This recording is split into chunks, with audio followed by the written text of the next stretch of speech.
Israel Valley, c'est le nom qu'on a utilisé, qu'on a pris pour le nom de notre bouquin, qui s'appelle Israel Valley, le bouclier technologique de l'innovation, où on a expliqué quels sont les paramètres qui ont permis le développement de la high-tech israélienne et ce qu'on appelle les Key Success Factors.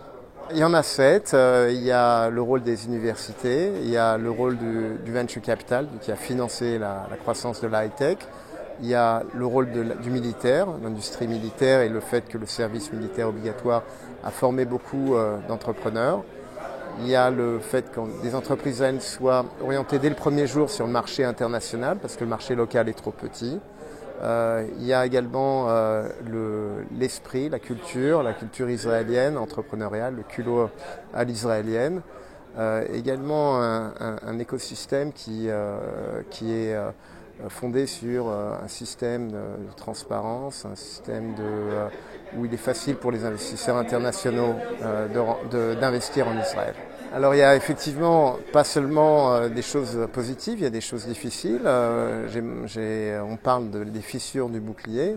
Parmi les fissures, il y a le fait qu'aujourd'hui il y a un manque d'ingénieurs en Israël. Il nous manque à peu près 15 000 ingénieurs et les universités ont du mal à s'adapter à la demande qui existe. On a un taux de chômage qui est quasi nul en Israël, qui est moins de 4%.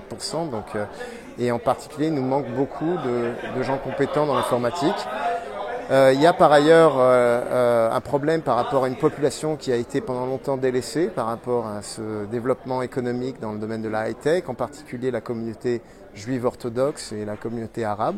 Mais ces dernières années, on voit qu'il y a de plus en plus de personnes qui sont de ces deux communautés qui intègrent le monde de la high-tech et qui en ont les compétences.